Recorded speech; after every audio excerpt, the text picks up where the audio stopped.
Elements are just disconnected from this game.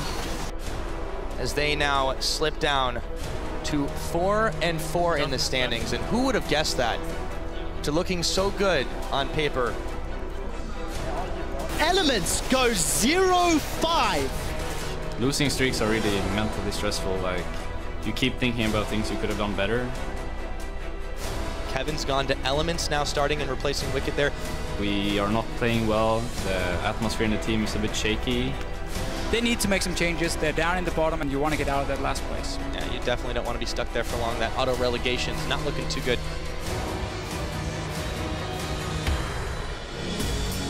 Oh, the blast from Crepo!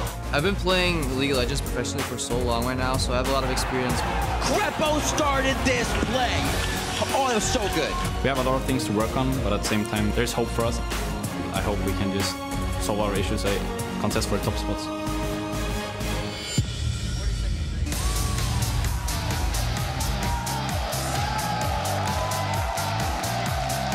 Welcome, ladies and gentlemen, to the European League of Legends Championship Series. We're coming to you live from Berlin, Germany. The crowd is hyped. They're getting ready to kick off week number 6. We saw just a few moments ago. Fans entering on in. The Giants fans coming out in force. They've got the whole nation of Spain on their backs. There are the Giants right there.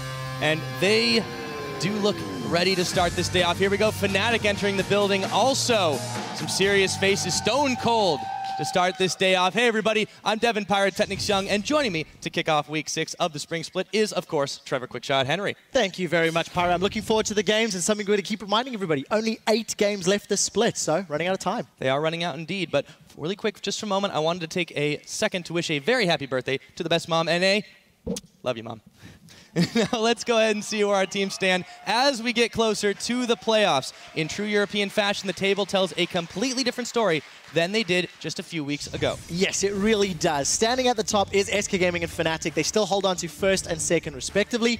The Copenhagen Wolves and H2K both had a very strong few weeks back-to-back. They're tied in 3rd place, if you can believe that, with Gambit Gaming and the Unicorns just a game behind them in 5th. And it's the middle of the table, also looking towards the bottom with Elements, Giants, Roccat. The win streaks, the loss streaks, very important. And again, only 18 games in the split, only 8 games left to either make it into playoffs or get yourself out of that auto-relegation zone if you're MYM.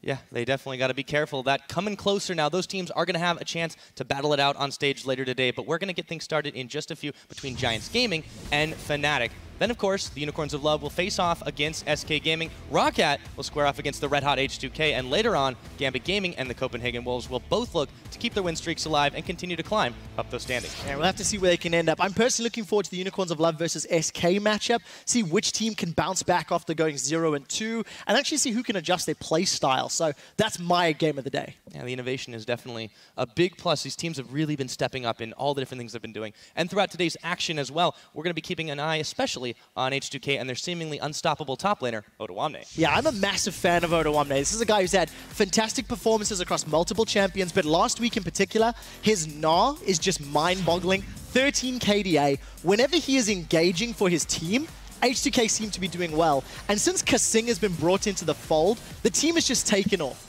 They have good picks and bans, they've got good in-game calls and strategies, they play the map well. I just think Prolly is helping transform this team, so much so that they're my dark horse team when we look at the playoffs. I really think H2K could catch people off guard if and when we get to those playoff spots. Oh, high praise indeed, Quickshot. Yeah. Now, of course, we're also going to pay extra special close attention to Elements, whose latest roster swap, they brought a very familiar face to that dual lane. It is, of course, Crepo coming in to save the Elements, but Quickshot, is he the 5th element? Technically, he's the 7th element. Kevin would have been the 6th. He's now the 7th. Oh, okay, you got me there. But, yes, you're 100% right. He's coming to save Elements. I think the audience is excited, the viewers are excited, but you need to be very realistic here. Yes, Crepo is going to be a great addition. He's got good leadership, and I think he has the tools to turn the team around, but this is not a one-week wonder fix. It will take time. He's been in the scene a long time. He's got a lot of experience to draw from. He's played with Froggen extensively, but we need to see just how much and how willing the rest of the team is to follow his lead. That's true. Well, in his own words, it is time to put up or shut up, and that especially extends to Elements altogether as a team. Turning to the rest of the league as well, Betsy, of course, still going to be in for Gambit as Nick is still out with that collapsed lung, but we're going to see he has played only 2 games so far. His Ezreal was okay, but his Ahri, really, really impressive. Yeah, I completely agree. It was extremely confident. It was actually very instrumental in helping beat Fnatic last week. I think if Betsy can have that same performance like he did on Ahri, this kid actually might find himself in a starting position, because I feel he's done more or showed a higher skill cap than what we've seen from Nick this year. Yeah, well, it's quite possible. Now, of course, we also have Coaches Week this week, featuring the minds behind the scenes of your favorite teams. Yeah, I'm actually looking forward to hearing what the coaches have to say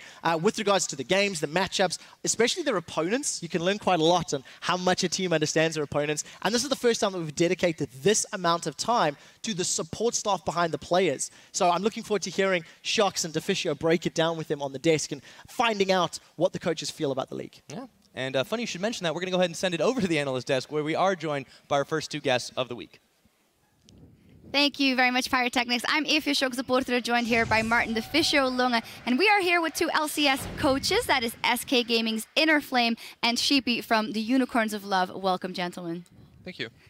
Great to have you guys here, and also great that we get to hear a little bit more from the coaches here today. And of course, I'm sorry to bring it up, but we'll have to talk about last week, and you guys both going an 0-2 performance. Let's maybe start with you, Inner Flame, because it was very out of the element for SK Gaming after coming off an 8-game winning streak. What have you identified 1 week later as the main things that went wrong in those games? So the main issue we had was we didn't practice effectively coming into the week. We had just like a few technical difficulties, like internet and sickness more. We missed practice days, and we were just sloppy in the games. We made lots of like clumsy mistakes, and I think that was like the main thing that made us lose that week.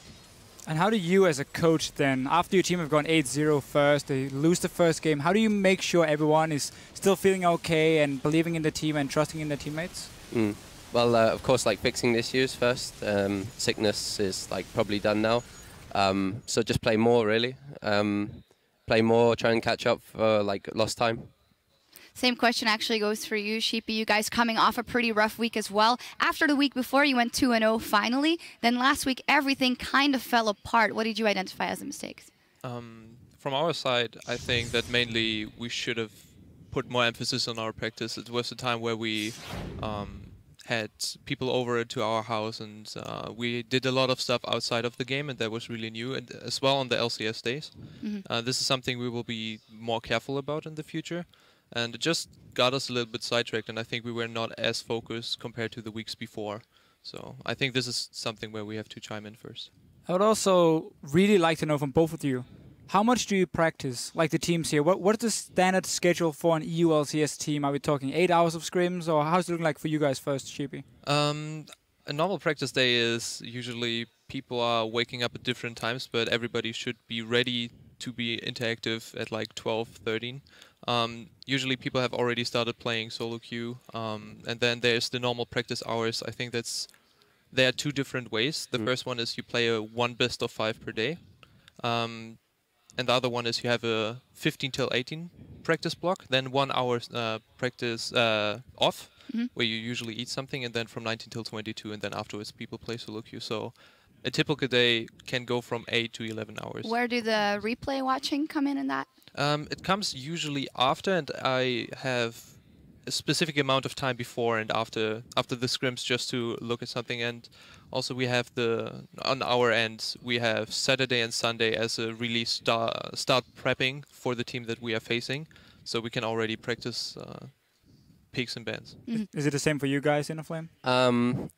If the games are fast, you can look at something quickly, like in between, but you don't want to be impolite to the other team as well. So you just start as soon as possible, generally. Otherwise, you just look after practice. We start usually around 1, 2, play a game or 2 of solo queue. You don't want the players to play too much before they go into scrims as well. We like to have a day off as well, so Saturday is our day off. I think it's important that everyone gets their like own time as well. And then you have to try and like fit in sponsor work as well. Yep. So yeah, I mean, it all kind of comes together, but generally you do the kind of 15 to 18, 19 plus.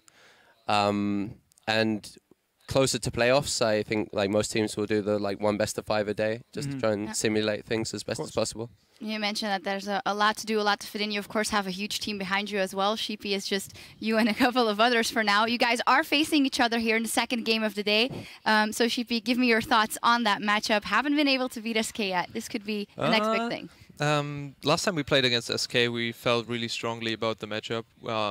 We actually thought that we had prepared enough, but apparently they came out with a win, and we've taken a lot from it. Now we are more focusing on making ourselves feel comfortable and really trying to simulate as good as possible how the game will go, what picks they will pick and ban, and we just, before the game, go through different team compositions, and I think this is something that will help us in the end to exactly know what are our win conditions and how do we want to play the map. Joe, what are your win conditions? I don't think teams have like changed too much as far as playstyle goes, but obviously the patch changes the picks, and it will be interesting to see the picks thrown out. Yep. It'll be a very interesting one in that one. Well, since we'll be talking to coaches here on the desk all week, it's only fair that you can pick their brains too. Just tweet your questions at LOL Esports and use the hashtag AskACoach, and we'll share your replies with our guests later in the show. But for now, let's turn our attention to the first matchup of the day between the Giants and Fnatic. Last time these teams met, Giants were still looking to find their footing on the LCS stage and weren't prepared to stop Reignover's Rengar. It'll be interesting to see how these teams play with a couple of wins under their belt, and especially Giants. So let's start by taking a look at their lineup. We have Werlib, Frederick, Pepinero, Adri, Rydal, and their coach Lozark. As said, a couple of wins under their belt after not winning since week 1. They won twice last week. How much of the win versus you guys, Sheepy, do you attribute to the fact that they were very high on the momentum after that Elements win? I think there's a lot to contribute there, especially as a team that's coming from a background where you are very fastly underestimated or very less input or thought put into playing against you. They had like no worries, like they could 100% concentrate on the game. They had really not so much to lose, and yeah, I think this is also a strength that we feel as well.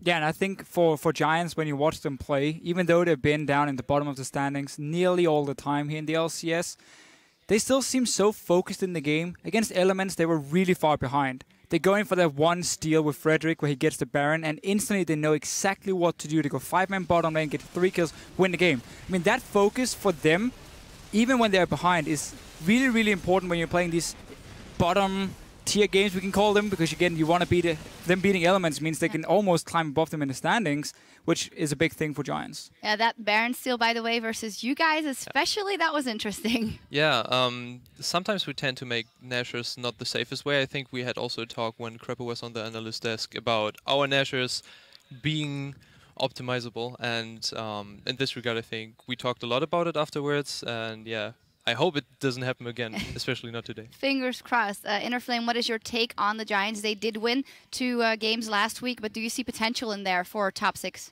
I mean, they gave us a really hard time when we played them. At least like up to them, we had some hard games, but I think they kind of exposed us more than others.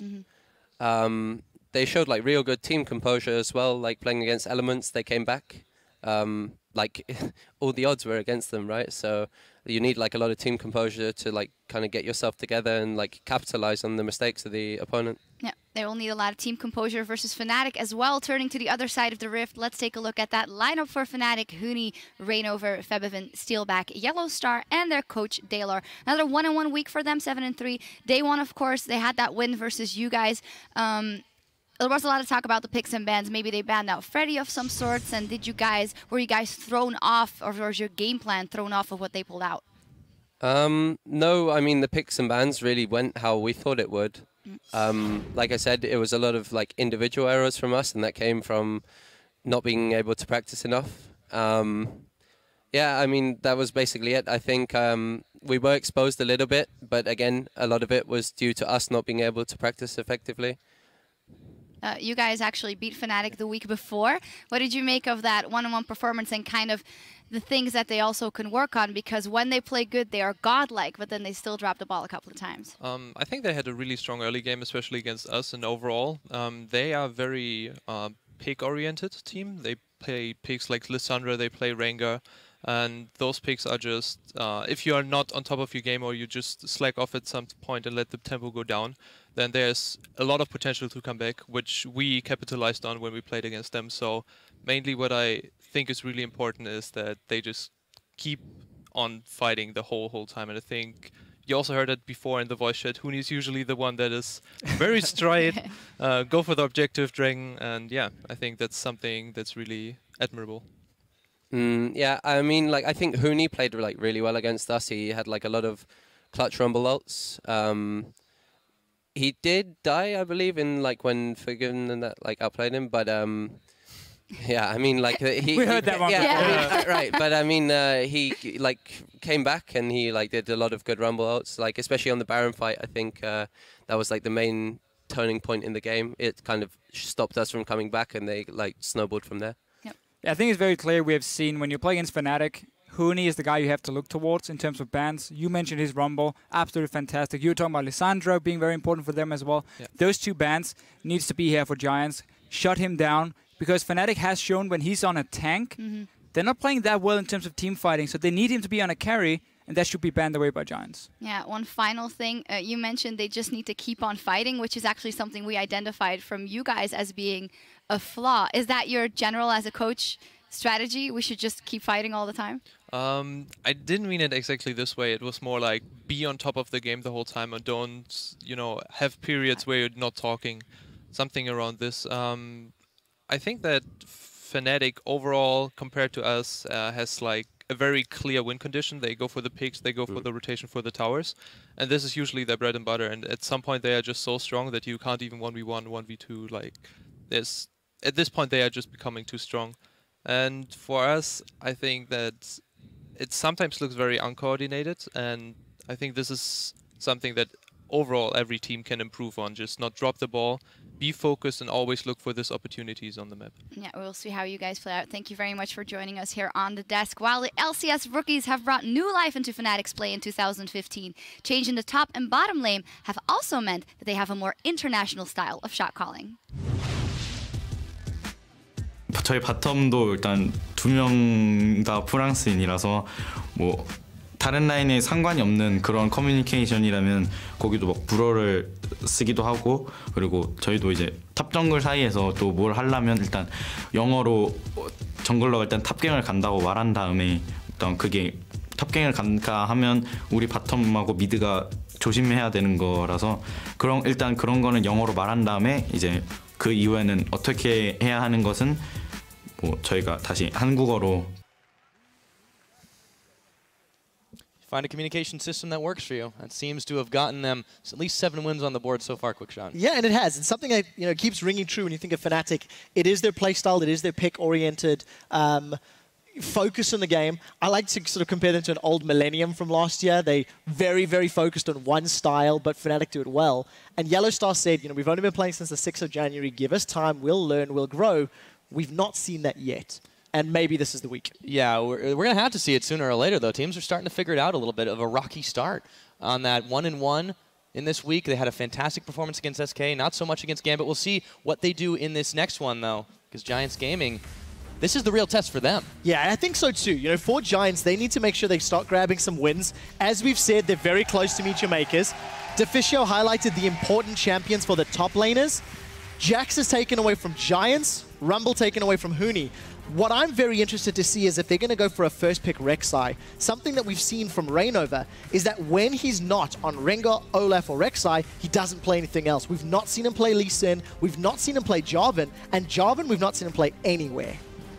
Yeah, and even that Olaf game, that last one against Gambit didn't quite have the effect that they wanted. Lissandra Banda, this is the same thing that Gambit was doing to Huni last week. They take away his 2 best top laners. Did not look good on Maokai. Morgana now banned away by Fnatic. So, slightly different bans from Fnatic. These are heavily, heavily targeted. Adri on Siv's played it twice. It is statistically his strongest AD carry. 10 kills, 3 deaths, 12 assists. And taking away the Morgana removes both the flex pick option as well as also taking away Rydell's most played support champion. So I think it's quite smart, but I did somewhat expect this first pick Rek'Sai. We know that Reignover only had either Olaf left in the tank, or he has to surprise us and show us a Lee Sin or a Jarvan for the first time. Yeah, we'll see what he does decide to do, but I think it makes a lot of sense to first pick that Rek'Sai. But Fnatic, right away, they take the Kalista and the Kassadin. So just a reminder for everybody at home, we are playing on 5.3. This is not 5.4, so Kassadin is still old Kassadin, still the most popular champion here in Europe, but the Kalista is an interesting change. We've not seen Steelback on many champions. He plays cleanup, he plays late game, and Kalista is still going to fit into that style. This is the 4th champion that he's played, and for somebody like Steelback, who is not good in a 2v2, as a fact, he's behind all of his lane opponents in CS, I want to see how well he can farm, because if Giants can keep him down and delay his Blade into Hurricane, into BT, whatever build he decides to optimize, it could be a smart way. For Fnatic, it's all about scaling. They can't afford to fall behind early. Agreed. And for Giants gaming side, they have a lot of choices to make here. The Zed is going to get locked in. The Corki as well.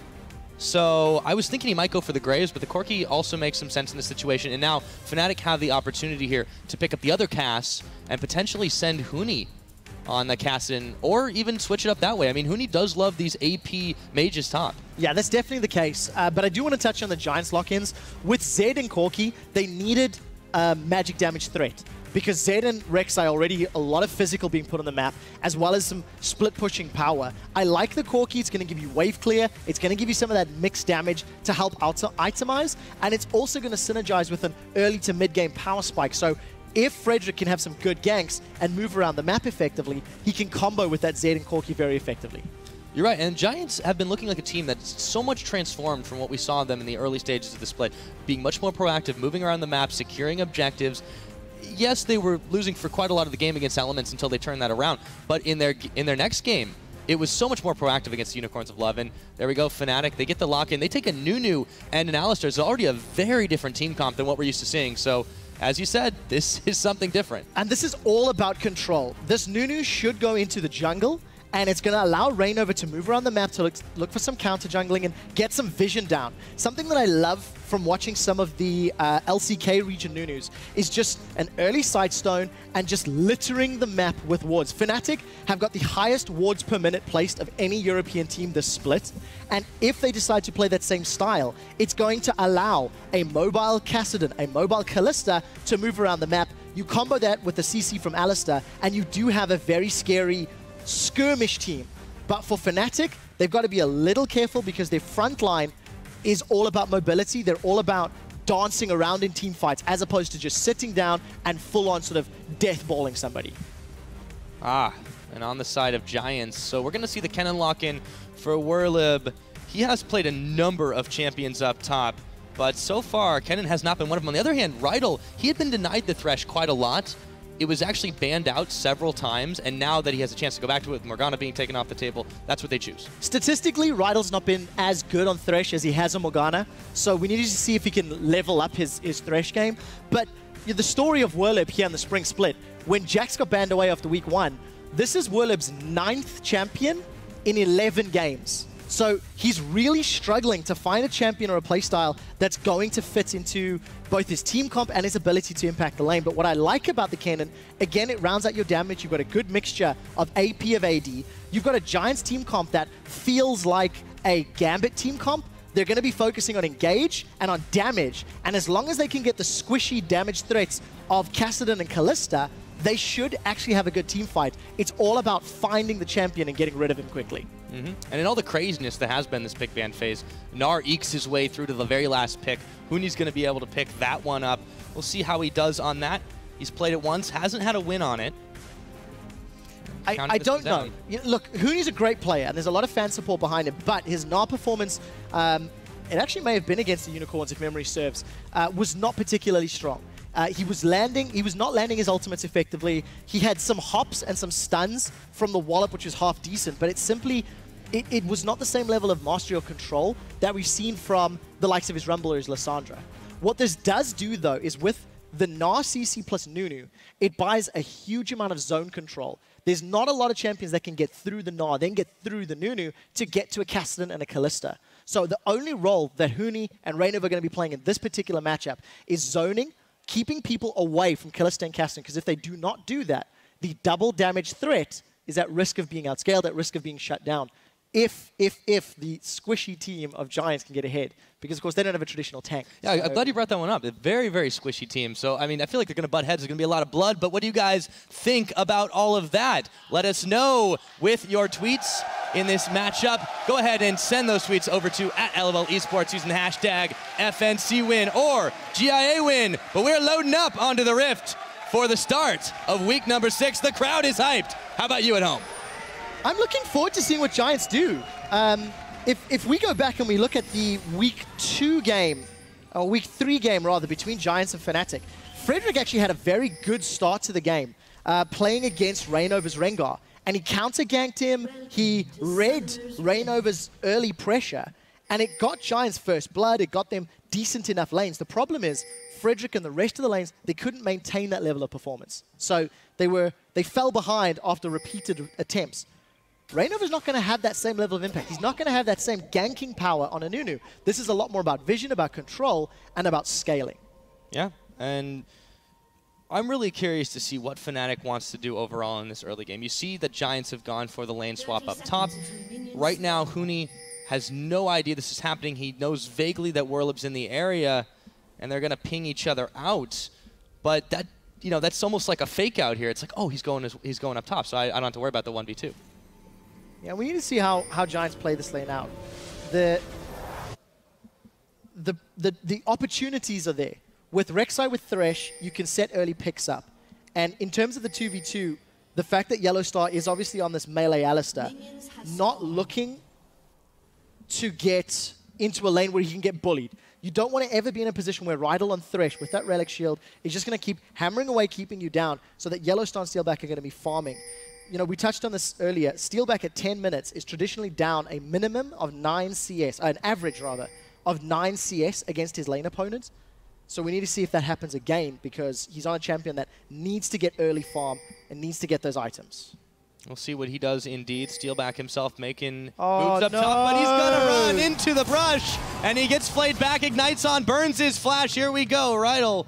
That won't be enough to take him down, but a summoner for a summoner. Steelback gets away as the rest of Fnatic invading the jungle. There was no vision. Steelback just flat on face checks. I'm sure there's a tip. When you load onto the Rift, there's one of those tips on the loading screen that says don't face check bushes. Steelback forgot about that and is forced to burn his flash. It's not the end of the world if he can get the support from Yellowstar. The Pulverize and the knockback from Alistar can help save him, but it just means Steelback is going to lose CS because he has to play defensively now. He's actually going to swap back down. They're making moves slowly that way. They spend the teleport on Huni to move up there. So after taking a bit of the jungle here, Fnatic getting a little bit greedy as they took away so much of Frederick's jungle up top. He's going to be in for a rude awakening. But you're right. Steelback, he's not going to have that flash available. They had to burn the teleport on Huni, so they don't quite have the map pressure for a few moments if Giants want to do something crazy. And speaking of crazy, here's Rydal. What's he doing out there?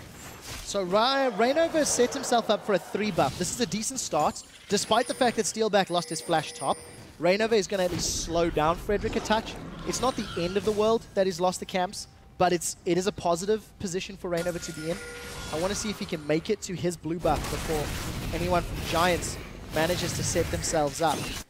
But again, for Reignover, it's going to be all about setting up the vision to ensure Pepinero can't flank and to try prevent and mitigate the Werlib engages on that cannon. If you think back to Cabashard last week, his flash slicing maelstroms were incredibly impactful. And in the mid lane, Frederick and Pepinero, they're thinking about an aggressive dive, but I think it's a bit early. It might be a bit ill-advised, but both these teams, again, we said they like to butt heads. I wouldn't be too surprised to see that. You can see Fabivin leaving behind those little bits of tremor sense. Frederick thinking about that one. Yellowstar now roaming back into his own jungle. Gotta go in. Yep, he is. Fabivin, oh, quick flash. So 2 flashes down. 3 weeks ago, Giants did exactly the same thing. Frederick was involved in some early pressure on the lanes, and it allowed Giants to get an early leg up in the match. But it didn't translate into anything else. It didn't translate to kills. It didn't translate to gold. And there's the tunnel. He's going to go again. He tried to clear that one out. Didn't quite have the timing. Night is ticking. They eat a tower shot, decide, you know, maybe it's a little early. Yeah, so Flash was burned from Febivin. Febivin manages to survive, but look at the pressure that Frederick is already giving. The middle lane for Pepinero, going to give him a small CS advantage, and it's also going to make Febivin just play a lot more defensively in that lane. Yeah, meanwhile, Reignover was able to grab his blue back, so You know, they did get the 3 buff complete. Rydal now moving down to help out Werlib. It's kind of a giveaway where Yellow Star's sitting, but thanks to the Soulbound there. So Yellow Star just able to bait out that Lightning Rush from Werlib. Of course, just a reminder, it is 5.3, so Cassidy is still, his Rift Walk is still very, very strong and powerful. And it's more of a Rift run. More of a Rift run, I like that. But we need to see how impactful Werlib can be. I think for the team fights to be very impactful for Giants, Werlib can get into a good spot to stun up and root either Febiven or Steelback. And considering you've got a very mobile Rek'Sai, a very mobile Zed, the CC that can come out from Thresh, there is the possibility to lock down Steelback for a prolonged period of time. You just need one of those hard CCs to hit initially, and then chain everything thereafter. The only thing Giants have to do is get past that very defensive front line of Gnar plus Noon. Speaking of Gnar, Andre's having a little bit of trouble. He's going to peg a few missiles at the giant dinosaur. Usually works pretty well in movies.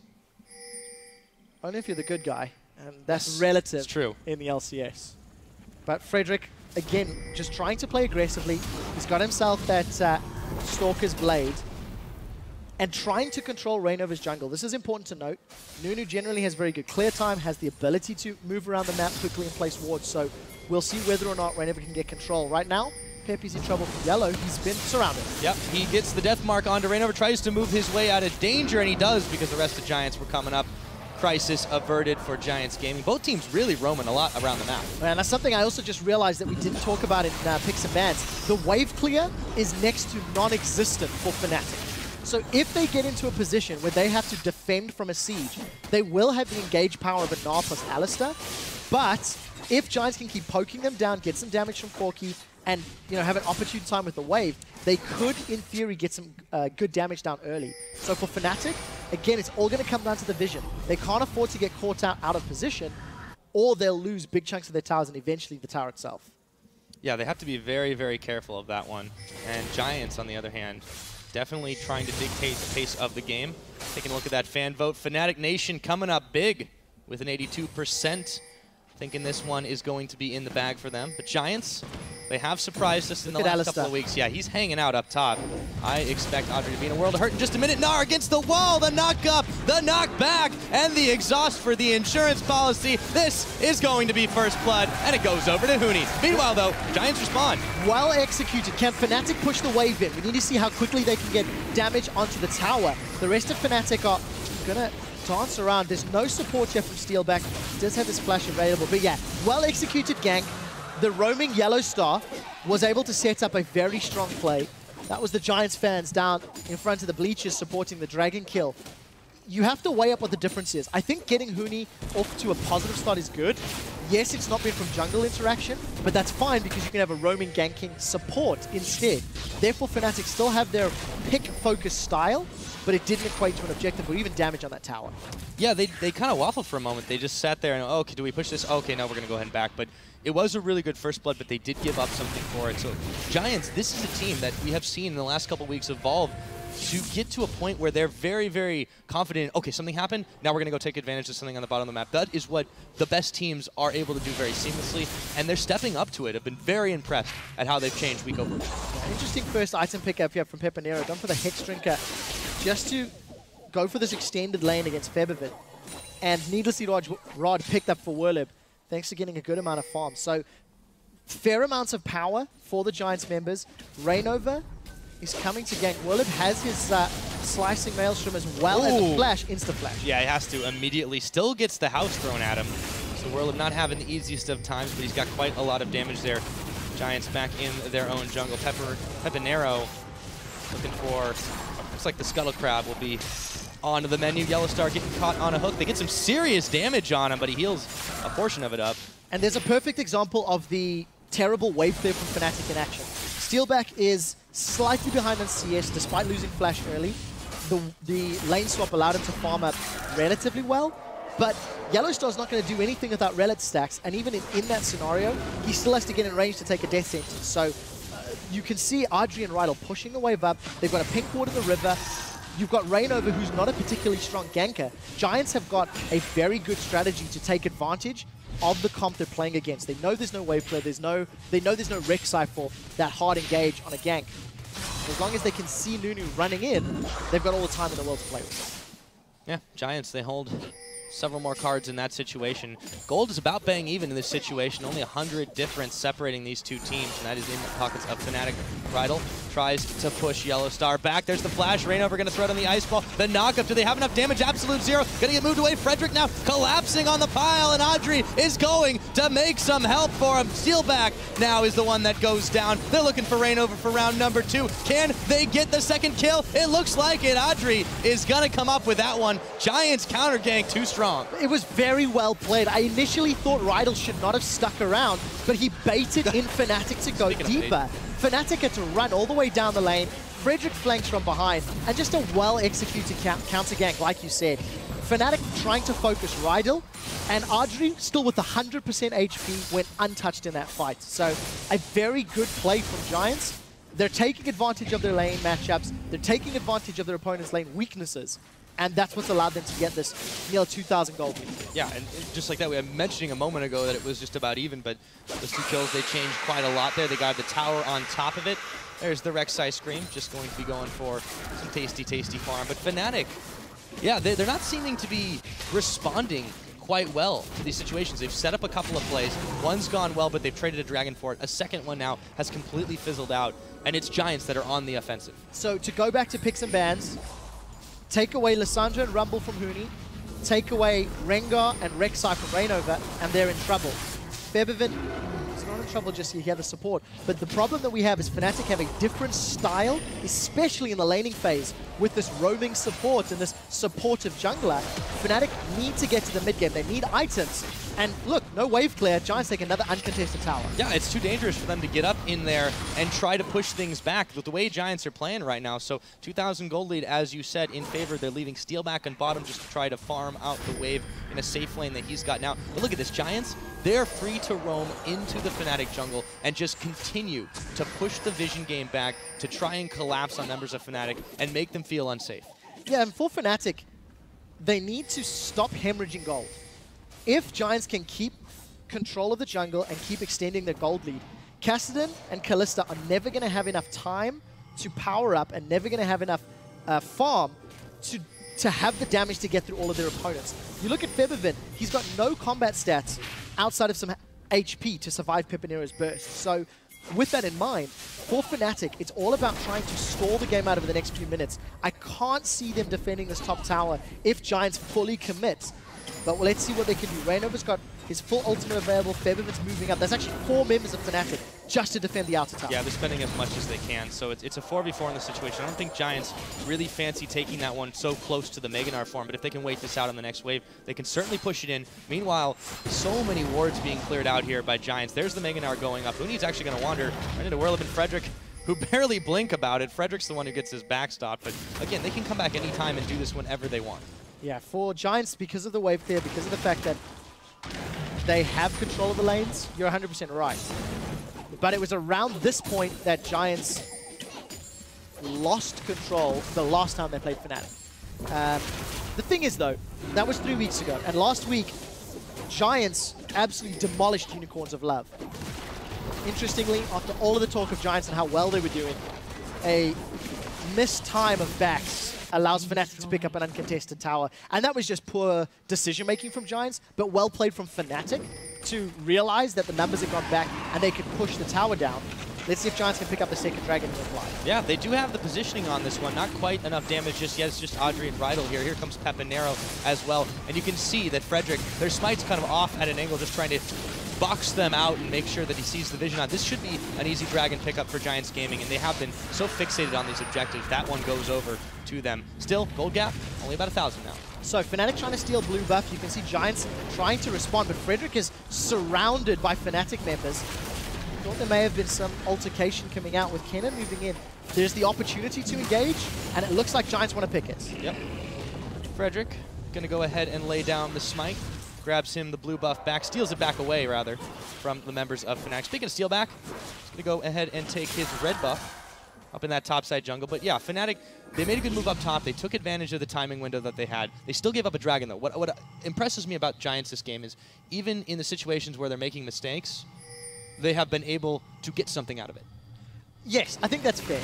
You know, they lost that tower top, but had the members in the middle lane able to secure the dragon. And what we were saying just before that tower went down is that the Unicorns of Love, they didn't need to steal a Baron. Giants didn't need to steal a Baron from the Unicorns of Love last week to win the game. You know, we looked at a replay earlier on the analyst desk, and Giants had a 7,000 gold lead and 4 dragons, I believe, to 1 or 2 before that Baron attempt happened. So Giants are just also one of these teams that's growing, that's developing their abilities. Werlip is at a good laning phase, CS well, despite the fact that he was in that lane swap. And even though Giants have given up a kill, if you look, they're ahead in every single lane as far as CS is concerned. Yeah, you know, they said over and over again at the start of the split that they just want to stay in the LCS. Well, they're certainly going about it the right way. Here we go, they've caught Yellow Star in a line. There's the chilling smite down. He's trying to tank up everything. Unbreakable Will is on. And Huni, gone Meganar, they're going to try to kite him around here. They've not got the minions just yet, but they're coming up right behind. Giants should be able to take down tower number 3 in just a moment. No Unbreakable Will from Yellow Star, no Callista, no Kassadin. There's no way Fnatic can defend that tower. And Giants continue to control the game. So much so that Werlip's even going to defend the bottom tower as well from Febiven. But this is where it becomes difficult. This is where Giants need to make sure they've got all of the wards inside Fnatic's jungle to ensure that they can keep roaming from middle to top, middle to bottom, and actually set something up. Yeah, you mentioned the warding too. They're walking over a whole forest of their own. Werlip's in a little bit of trouble here. Throws down the Maelstrom. Febiven taking quite a lot of damage, but the Ignite's ticking away at Werlip's health bar. Run, Kennen, run if you can. Rift Walk. Oh, he's stunned up. Oh, the flash. Oh, my goodness. And Werlip didn't even use his Hourglass. I doubt it would have helped. There was a lot of HP still to burn through on Febiven. But a well-timed engage from Febiven. Not over Frederick. He wants rain over. He does. Grabs a Praise Seeker on the back. Audrey, they're still hanging out quite heavily in this Fnatic jungle right now, but that was a good individual outplay. We'll see if it can help Fnatic get back into this one. The tower, though, was successfully defended. That was the point of Giants' play there. Yeah, it was. And the one thing that I like about the play is Febiven was very patient. He waited for Frederick to use his cooldowns, and then he engaged. So the risk of spell damage reply was lowered, at least for a few seconds. You can see Frederick, as well as the rest of Giants, they've got some vision in the top half of the jungle from Fnatic. They've had control of the dragon, and with the Scuttle Crab and dragon coming up in a few minutes' time, you expect Giants to continue looking. For Fnatic, it's that ticking time bomb. How close and how relevant can they stay until they're forced to pick that dragon fight? We may be in for one of those games, but you see, Rod of Ages picked up, Blade of the Rune King picked up, Fnatic slowly getting their footing back into the game. Yeah, they are. They took a little while to get going, but once Fnatic does hit the gas, it has been historically trouble for their opponents, but I'm just really curious to see how this composition works out for them, because this is the kind of thing that we were expecting to see something very different. We know that teams, they've been targeting out Huni's champion pool now, and with Fnatic, this lineup that they've got for themselves, you know, there's only 2 kills to either team. It's not been as bloody as we might have anticipated 18 minutes into the game, but they've not gotten nearly as many objectives, and that's what worries me for this squad. Yeah, more importantly for Giants is the fact that they have those objectives. They have 2 towers more. They have a dragon, 2 dragons more, and they're still only 1,300 gold ahead. You know, those CS advantages that Giants have built up, they've actually squandered over the last few minutes because of how they've been moving between the lanes. They've given Fnatic the opportunity to farm up the waves that are being pushed into them. So for Giants, they need to look for the objective they can pick a fight around. Previously, it was the 3 outer towers. Fnatic's not engaged on the dragon. With dragon coming up in 1.5 minutes, maybe that's where Giants can find a way in. And the only thing Giants have to do in a team fight, kill Febiven or steal back quickly. And then they should have enough damage to burn through the 2 tanks, well, 3 tanks actually, of Gnar, Nunu, and Alistar. We'll see if they can bait them into that one. Dragon's about 1 minute away from spawning in. You'd think Fnatic would definitely try to contest this. 3rd Dragon this early on in the game. It's going to be really big if Giants do secure it. They'll get that extra move speed, make it even easier to rotate around the map. You can see Fnatic setting up, trying to make sure that this does not go blind. You can tell that they want this one. Yeah, and even just having the information to pick and engage. You notice that both Kennen and Zed were near the top lane pushing the wave out. So if Fnatic can see an opportunity to land a flash pulverize from Alistar, or have Huni jump in there with a mega Gnar. However you say it, when his ultimate is the same as the champion name. But if you can get a good ultimate stun, that can be how Fnatic start things off. But Huni's going to be a little careful. He is in a pinch, and if Mega Gnar times out, Kennen and Zed maybe could go for him, but it would cost Giants Dragon control as Fnatic have the numbers down the bottom half of the map. Yeah, now that the Mega Gnar's gone up too, they have the teleport available, looks like, as well on the side of Giants Gaming. They're not going to need it necessarily unless... Well, there we go. Huni's going to back, so they got to start moving for this one now. It's live, but... Oh, he throws the rocket and it doesn't connect.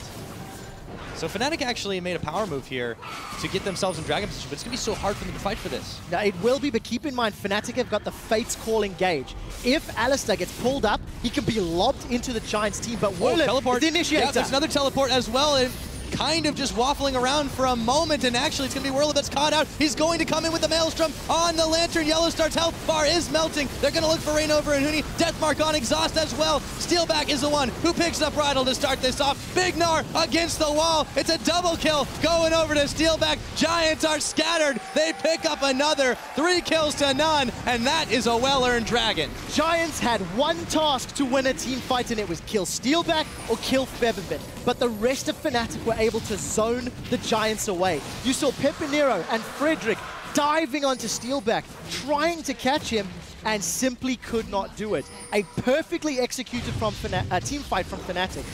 Pay very careful attention to Steelback's positioning. Whirlip does not have flash available, so he can't flash over the wall and get a slicing maelstrom into the middle of the team. And half of this duration is just wasted.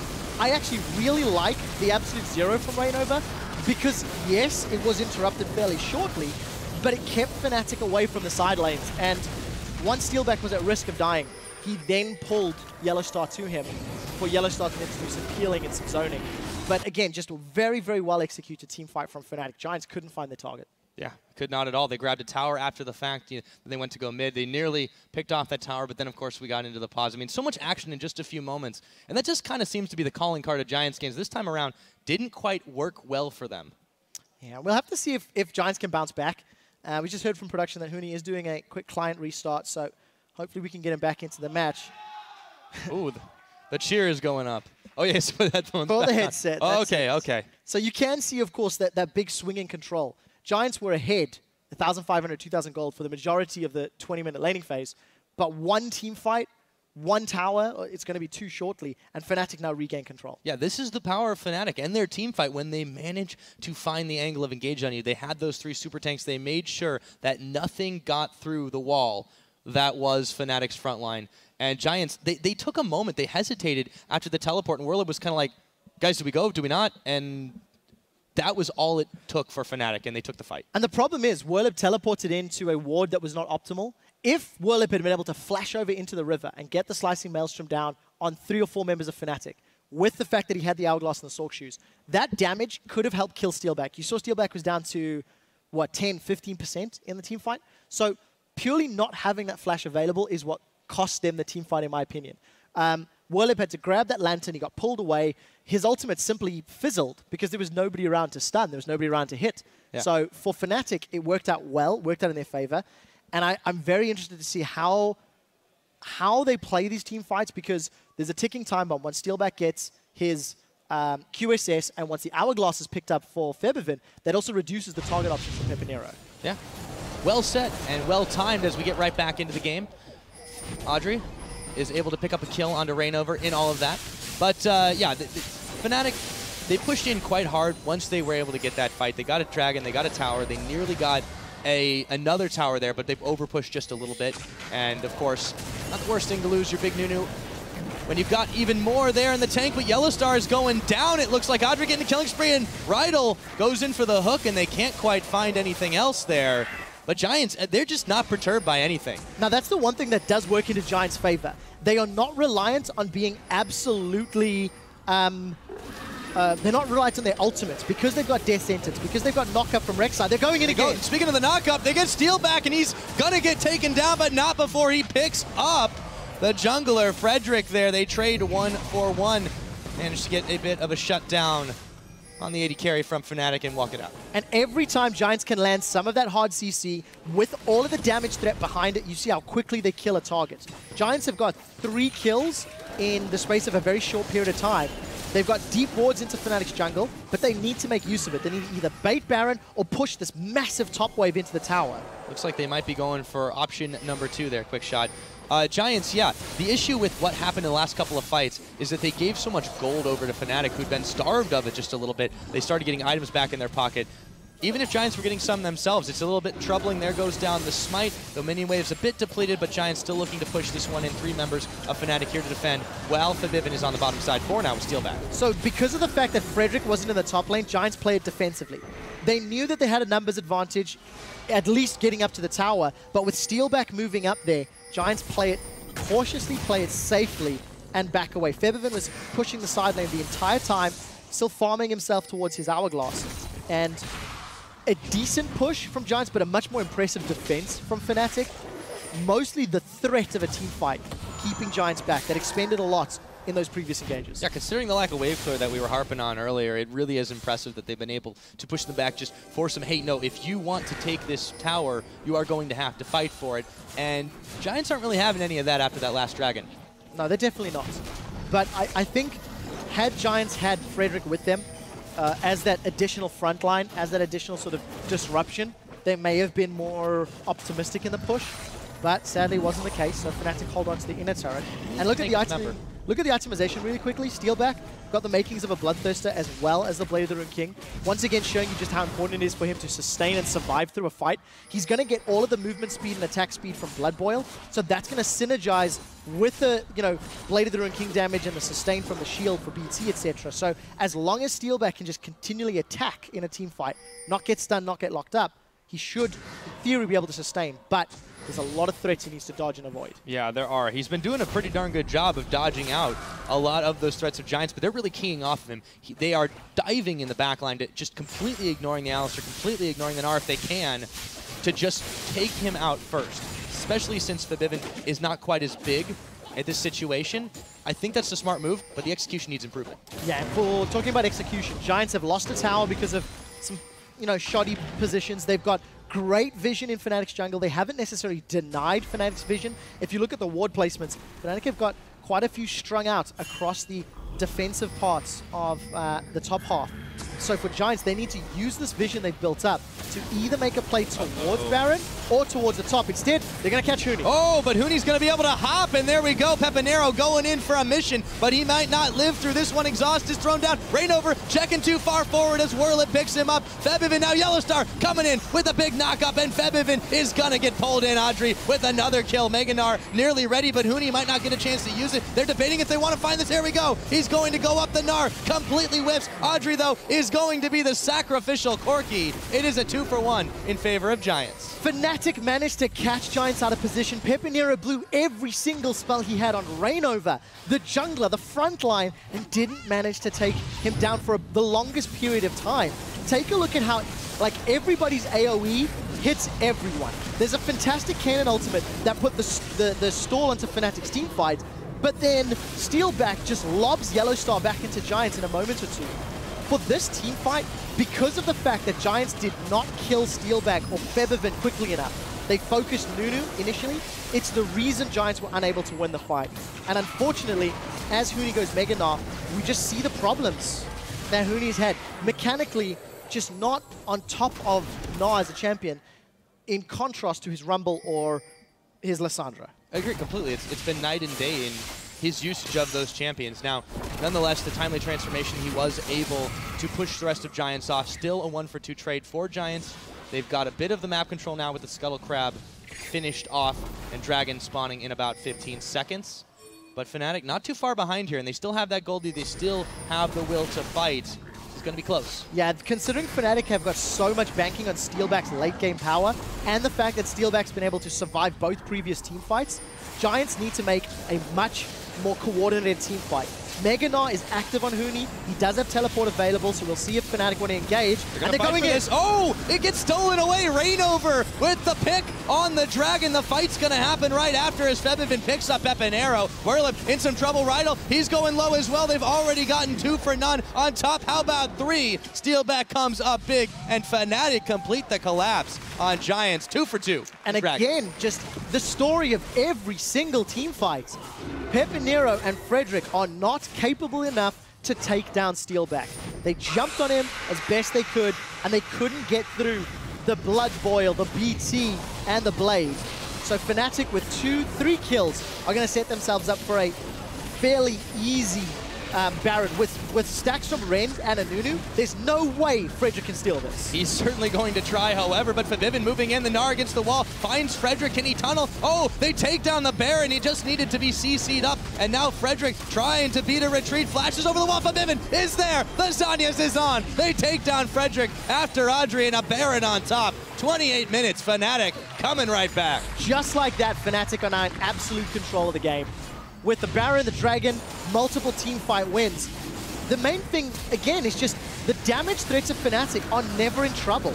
You've got every single member of Giants trapped inside this pit, and it doesn't matter because Steelback is on the backline. Yellowstar is protecting him like an absolute monster, and Febvin again gets out of there with 60% HP. Giants just cannot get the damage onto the priority targets. They managed to get themselves a turret. The Baron empowered minions doing quite a lot of work. So Giants, where did it all go wrong for them? It just seemed like they were doing excellent in lane, but then they couldn't find the fight against Steelback. You answered your own question. The fact that they couldn't catch Steelback, the fact that they gave away a few kills, allowed Fnatic back into the game. You know, you saw Febvin picking up a solo kill onto Whirlip. You saw Steelback clawing his way in with CS. Despite the lane swap, Giants could not punish the lanes harder. And yes, they had a good lead. Yes, they had early towers. And as soon as they got the outer towers down, Giants just hit this brick wall. Absolute zero wall, Gnar wall, everything, because they couldn't get past it. Oh. Well, not to mention, there's spears flying from the backside, and Steelback has started to become oh so threatening. Runan's Hurricane now completed 5, 2, and 3 on this Kalista. We'll see what they do next. Yeah, the scariest thing for Giants, because of the fact that Steelback is now 5, 2, and 3, and he's got all of this damage to put out, Giants no longer want to put themselves in extended siege. They don't ever want to be in a position where they're grouped up and at risk of a 5-man pulverize, because Steelback's just going to tear through them. Oh. Look at the damage Febvin's putting on Pepinero. Yeah, he thought he might have had an angle for just a moment, but having to bail out of that one. Rain over Yellowstar now pushing in with Steelback as Febvin moves down the mid side. Huni going to try to split push out this tower. It's actually just going to be the rest of them moving on up to the top to push this one in. They don't need wave clear when they've got the wave on their side, Quick Shot. Yeah, that's the case. And that's what Fnatic are going to continue to be able to do. Take a look at your ward placements for Fnatic. They haven't got the strongest, but they're pushing the wave so deep, they can just rotate from top to middle lane, and they have done what Giants were unable to. Look at Steelback. Yep, it's going to be Whirlip going in. He gets his Zanyas on the last minute, but he's got no backup, and he's going to go down. Pepinero trying everything he can, but Steelback just shrugs it off. 3 members of Giants Gaming killed. Rydell pulls him right in. He goes down, a double kill over to Febvin. 30 minutes into the game, the inhibitor goes down. Audrey, the only one left alive. I don't think the Giants can hold this line. Nexus turrets are falling very, very quickly, and Fnatic complete the turnaround. 30.5 minutes in, they take the win.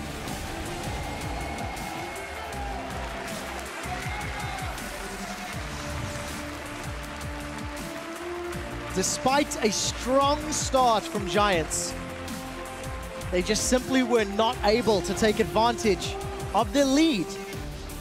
Yes, Fnatic had Baron in that final push, but the way that they transition from pressure on the top tower to pressure on the inhibitor turret is exactly what Giants needs to learn to do. They had the opportunity, they had the vision in Fnatic's jungle, they had the lead, they had the wave clear, and unfortunately they did not transition from tower 1 to tower 2.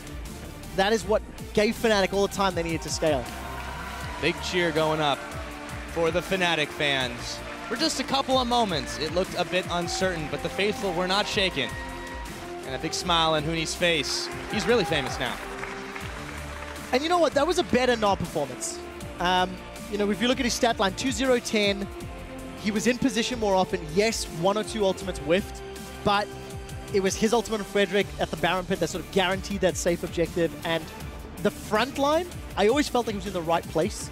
I never felt like Huni was way out of line or, you know, away from his team. The way that Fnatic peeled for Steelback with their composition was quite beautiful to behold. And the fact that the only death that Steelback really had was from the very early laning phase is a testament to how well they played those team fights out.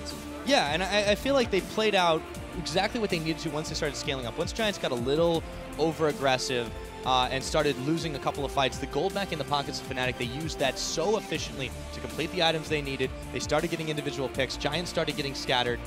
And they still were playing like they were ahead. Oh, we can take a fight here, we can take a fight there. By the time they realized they couldn't, it was too late. I agree. And the main thing for Giants is that the very first team fight where they absolutely had to win, they simply did not. And that was the kills that allowed Steelback to get back into the game, pull himself up. At one point, top, middle, and bottom were down 20 CS each. And Giants squandered it. So it's just one of the stories that we do see from Giants. They had a great game against Unicorns last week, partially because Unicorns were not playing to their usual standard. But traditionally, when Giants have got the lead, they've been able to use it. Yeah, it really is kind of dry, close-cut case in that situation. So Giants Gaming, they played really, really well in the lane phase. That is, as we mentioned, where Fnatic had seemed to struggle. They had a really good pick and ban phase. They focused out Huni. And on that Gnar, going back to it, he did step up. I think in the early game he was a little bit shakier on it, but he's shown that he's not just a man of two or three champions. So I was impressed by that. I think it's still a little bit to desire. Like you look at Huni's Gnar and you compare it to Odoamne's Gnar, and you do kind of feel like they're different scales. But then you take Huni's Rumble and you go anyone else in Europe and kind of go, it's all Huni. So that's why they ban it. He has his strengths and weaknesses. But for Giants, this is much more important. They only have 7 games left. So 4 wins, 7 losses. Meet Your Maker is currently 1 win, 9 losses. It feels like it's a big swing, but if MYM take down Giants, if MYM pull off a few more surprise upsets, you feel like at the moment that MYM and Giants are the 2 teams that will be fighting for that 9th and 10th position. Assuming teams like Rocket and Elements can fix the problems, but we'll have to find that out later in the day. Exactly. You get into that danger zone, and you don't want to be in the relegation or even in the promotion tournament zone as well. And they're not going to have the easiest week. They played a Fnatic today. They're going to be playing H2K tomorrow. Not exactly. And it's also first games of the day, so even if the jitters happen earlier on, that's the problem. They kind of seem to have the same problem we saw Unicorns Love have a few weeks back. They've got the on switch, but they don't have the breaks. Yeah, what I really like from Fnatic this game, it's a modification of their style.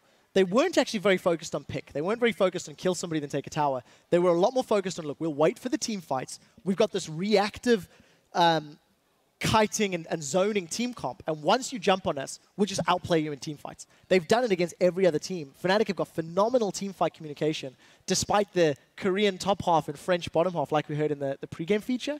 They make it work. Yes, they really do, and these team fights are a perfect example. Yeah, exactly. And it just seems so seamless there. In the lane phase, it didn't look that great. Obviously, Giants had the jump on him. And we always were talking about how Steelback has a CS deficit. Actually surprising when I found that. I was like, wait a minute.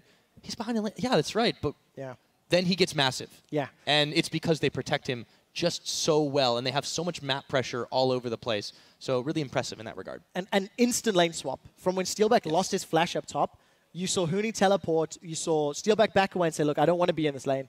Nobody really wants to go Corki Thresh v Alistair Kalista, especially without items. So it was smart. It allowed Steelback to stay just a little behind his opposite number, and then the first team fight happens, and all of a sudden he gets ahead and stays ahead. The Bloodthirster plus Blade of the Rune King plus the Blood Boil from Nunu made that work, made the sustain happen. And it was just very smart itemization, very smart team comp that was taking advantage of Fnatic's strengths. Yeah, and once they got the Hurricane, too, it just absolutely moved out of control. For Febiven, too, he didn't look like a massive threat until he was, and then all of a sudden, when he chased down Whirl, it was like, oh, I can't fight that. That's not good. It's Kassadin. Yeah. Like, okay, it's 5.3 Kassadin. On 5.3, Kassadin at some point will become a threat. Febiven became a threat, and then just started jumping on people's faces. Yeah, and that was pretty much the story of the game. So now over to the analyst desk, we're going to head where Shox is joined by Huni and Rainover for a look into Fnatic's 0-60 win. Thank you very much, Pyra. Indeed, here joined by both Huni and Rainover after that win. Congratulations, guys. Thank you. Nice one. Can you tell us a little bit about your team comp going in? Because you guys definitely changed it up and had some different elements. Rainover, maybe first. Like some games, like we had no problem like in the early game because they are not used to our engaging comp, and then like some teams like studied about our comp and then like tried to counter with like lots of mobility champs. So like we knew that we cannot win, we cannot just play in same combination in all games. So like we tried lots of things, and then like in this case, like it's like little bit about hyper carry Kalistar, and then like some early game team fight for Gnar, and then we just practice like this comp for like lots of games, and then we use now. And Sidestone on Nunu is not a thing you like, it seems. Why don't you build Sidestone on Nunu like every other jungler in the world? Because I see some junglers go Sidestone and like mastering E, but I was a person to do like that like before, but I met some guy in solo queue, like some Nunu player, and then what he did was just no Sidestone and jungle item first, and then tank item, and then master Q. So for his jungling, and then he was just jungling a lot, and then having really lots of item, and then he was so tanky that we cannot even kill. So I just realized that Nunu have very good level stat, and then if you just go like full tank, like skip the Sidestone, and maybe you can upgrade Trinket, then you will be really tanky, and then you will do so much thing on the team fight. So I'm just trying. I'm not sure that it is good, but I'm just trying. Do you agree now, or? I mean, it worked in this game for sure for you guys because you became very tanky, but I do feel like sacrificing that vision early on, especially against their comp who had no hard engage, could have been risky, but I mean, it worked for you, so we're going to have to see next time as well. It did. Huni, you got to be on Gnar this time because they banned out your Rumble, they banned out your Lissandra, and in the past, the Gnar hasn't been your best performance. How do you think you did here? 그러니까 나를 골랐잖아. 저번에 못했는데 저번에 제대로 못했잖아. 제대로 못 보여줬잖아. 근데 이번에 나를 상대가 뭐 럼블이나 리산드라 밴해서 이번 꺼냈는데 꺼내게 된 계기가 뭐냐고. 당연히 리산드라하고 럼블을 밴할 거라고 예상을 하고 전부터 나르를 계속 연습하긴 했는데 이번엔 대회에서 좀 안 좋은 모습을 보여줘서 제가 그걸 만회하려고 계속 뭐 나르로 열심히 연습을 많이 하고 와서 좋은 결과를 얻게 된 것 같아요. Like he knew that people were gonna ban Rumble and Lissandra because he just performed really good with this champion, and then he of course I think he should use other champion rather Rumble and Lissandra, and then he practiced Gnar, and he's actually really good Gnar, but he couldn't perform like really good last game, so he practiced more, so now like he can perform more better. And do you feel Gnar for you, Huni, is a lot better than like Maokai we saw last week against Gambit, which didn't really work for you guys at all? Is there any problems here for you? Just fine just playing tanks, or is it mainly just AP champs you want to play normally?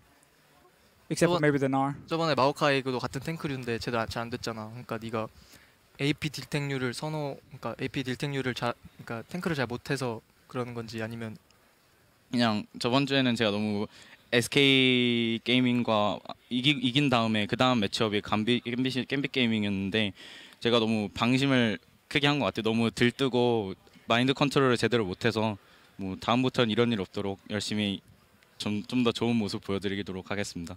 Like the last game was versus SK, and then he was like kind of overconfidence or like these things after the game. Like he couldn't prepare, he couldn't focus like so much as like we played against SK, and then he knows that he did so many mistakes, and then he will really try hard to fix the mindset.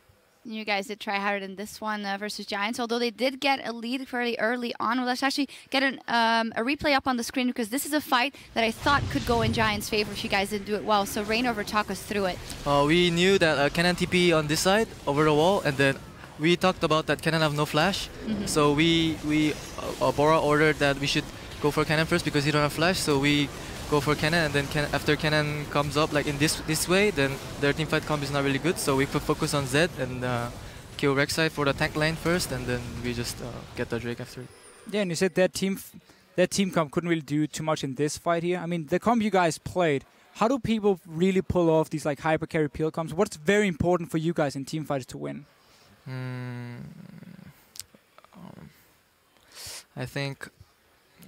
Of course, we have to peel for AD carry, but we should be careful also of the enemy dealers to cannot just deal as much as he can. Like we have to not make the free deal for enemy AD or like AP carries, and then we also have to peel for like our AD. So we have to like separate like who's gonna go for enemy AD carry, who's gonna go for enemy AP carry, who's gonna peel for AD carry, our AD carry. Then if it happens perfect, then it will be really hard to counter the team fight. Yeah. Those are things that require a lot of communication. We actually saw a feature beforehand of you guys talking about communication. You, Huni, in the first week we had you on the desk saying that you still translate. How is your English coming along, Huni? Are you think that you in a couple of months maybe will be able to talk English to the rest of the lineup as well? 뭐 최근엔 그러니까 예전에 내가 여기 얘기했을 때 내가 너 막 통역해주고 그런다고 했잖아. 근데 최근에도 영어 어떻게 되고 있고 뭐 몇 달 후에는 여기 와서 영어 할 만큼 잘할 자신 있냐? 뭐 처음에 왔을 때는 아무것도 모르는 상태로 와가지고 이게 계속 모든 걸 거의 통역으로 해준 듯이 도와주면서 이렇게 영어 공부도 조금씩 하면서 그런 느낌으로 했는데 요즘에는 그래도 게임 안에서 쓰는 영어 용어는 그래도 좀 쉽다고 생각하거든요. 그래서 그 정도는 좀 제가 어느 정도는 된 것 같고 계속 영어를 계속 좀 더 배워서 나중에는 여기서 영어를 쓸 수 있는 그러기를 제가 바랍니다. 짧게 얘기해 줘, 짧게. It's too long. 짧게. It's really difficult to put it shorter. 처음에는 제가 영어를 잘 못해서 거의 다 통역해주는 그런 식으로 했는데 요즘에는 그래도 게임 안에서 용어는 쉬워서 제가 좀 더 주도적으로 좀 더 많이 하고 있고 나중에는 제가 계속 영어를 배워서 여기서 할 수 있게 노력해 보겠습니다. At first, like I was translating almost everything for him, but now he learned some of like game words, in-game words, like easy in-game words, and then now he can kind of like can tell what he wants, can talk what he wants. Yeah. So if he learn more in-game words and like if he learn more words, then maybe he could like be in here. Yeah. And Huni, did you expect to be this famous when you went to Europe? Because obviously we have all these clips of you. Reddit loves you very much. How do you feel about that? 여기 유럽 처음 올 때 네가 이렇게까지 뭐 유명해질 줄 알았어? 막 레딧에 막 위에 많이 오르고 동영상들이 올라오고 그런 거. 정말 제가 이렇게 유명해질지도 제가 이렇게 말하기는 그런데 유명해질 줄은 몰랐고 레딧도 그렇고 팬들 분께서도 저를 굉장히 좋아해 주셔서 다행이라고 생각하고 있어요. 그리고 앞으로도 좋은 모습 많이 보여드릴 거고 팬들 분께 감사하다는 말씀드리고 싶습니다. He didn't expect that he would be that famous like by coming Europe, but he really appreciate that fans love him a lot. He really loves them too. So like 그다음 뭐라고? 팬한테 감사하고 열심히 하겠다고. And he will also try hard for the more better perform. All right. Well, we love you as well. Thank you very much. Congratulations on that victory. We need to take a break, but when we return, the Unicorns of Love will look to be the second squad of the LCS newcomers to take a win off SK this season. And well, we have a couple of very interesting Unicorns of Love fans always, and the Unicorns of Love themselves have put on a very special outfit. They are ready for the battle, so hang tight and see if they have what it takes.